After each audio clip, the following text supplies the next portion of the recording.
2 दिन पहले हमने आपको मुंबई की एक कहानी दिखाई थी। एक लड़की को सोसाइटी से इसलिए निकाल दिया जाता है क्योंकि वो मुसलमान थी। पूरे हिंदुस्तान में हंगामा मच गया था। लेकिन आज जो कहानी हम दिखाने जा रहे हैं उसे देखने के बाद आपको लगेगा कि उस लड़की की कहानी तो कुछ भी नहीं थी।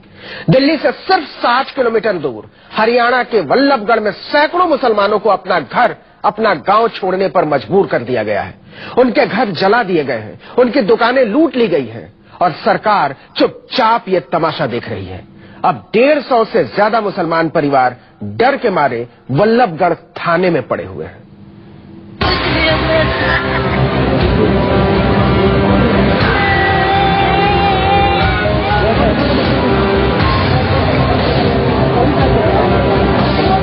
न तो इस दुधमुहे बच्चे को हरियाणा की सरकार से कोई उम्मीद है, न इस औरत को, न इस आदमी को और न ही इस बुजुर्ग को।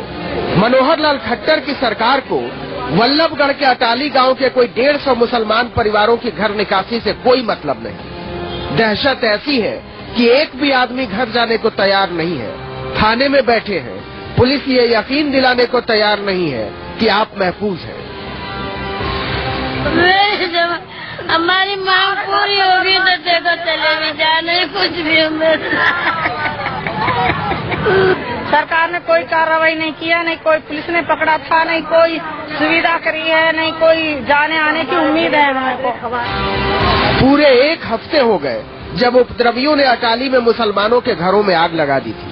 पूरे 20 घर कई दिन तक धू धू कर जलते रहे। खट्टर की पुलिस ने सब कुछ बहुत खामोशी से होने दिया था। इंसाफ चाहिए हमें। घर नहीं गए? अभी नहीं गए, जब जाएंगे जब इंसाफ मिल जाएगा। आप चाहिए जैसे थे हम वैसे होने चाहिए। हमारी गाड़ी फूंक दी, ट्रैक्टर फूंक दिए। इनकी हिम्मत नहीं कि गांव लौटकर देख ले घर का हाल। कहते हैं अभी तो सड़क पर हैं, लौटेंगे तो मारे जाएंगे।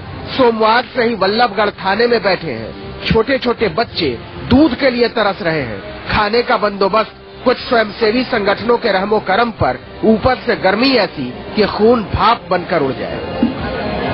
हरियाणा के इस हिस्से में न कानून का कोई मतलब है, न सरकार का, न पुलिस का, न फरियाद का और न सुनवाई का। सब कुछ सरकार की नाक के नीचे, आंख के नीचे। लेकिन न मुख्यमंत्री को फर्क पड़ता है, न मंत्रियों को और न बीजेपी वालों को। और जब सरकार को ही फर्क नहीं पड़ता तो अफसरों का क्या है? सैकड़ों बेकसूर लोगों को सड़क पर खड़ा करके चैन की नींद ले रहे हैं। जिस तरह का उस दिन हालात हुए, बहुत बुरा मंजर था हमारी आंखों आगे। छोटे छोटे से बच्चे रजाइयों में, बेडों के नीचे इस तरीके से दुबका दुबका कर जान बचाई है हम लोगों ने।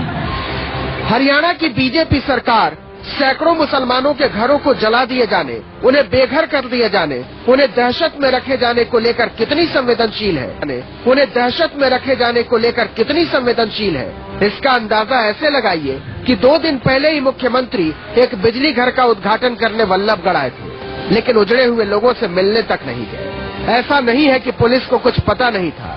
डीएम, एसपी सबको पता था कि अटाली में किसी भी वक्त कुछ भी हो सकता है। कुछ संगठनों ने उन्हें आगाह भी किया था, लेकिन उन्हें फर्क पड़ना बंद हो गया था। उन्होंने तब तक कुछ नहीं किया जब तक अटाली के मुसलमानों के घर जलाकर खाक नहीं कर दिए गए। उन्होंने गांव नहीं छोड़ दिया, वो शरणार्थी नहीं बन गए।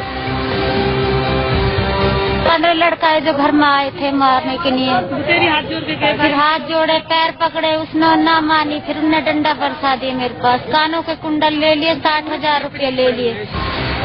तो कहाँ जाएं ये लोग मालूम नहीं, यहाँ कब तक रहेंगे मालूम नहीं, इनके रहने खाने का बंदोबस्त कैसे होगा मालूम नहीं।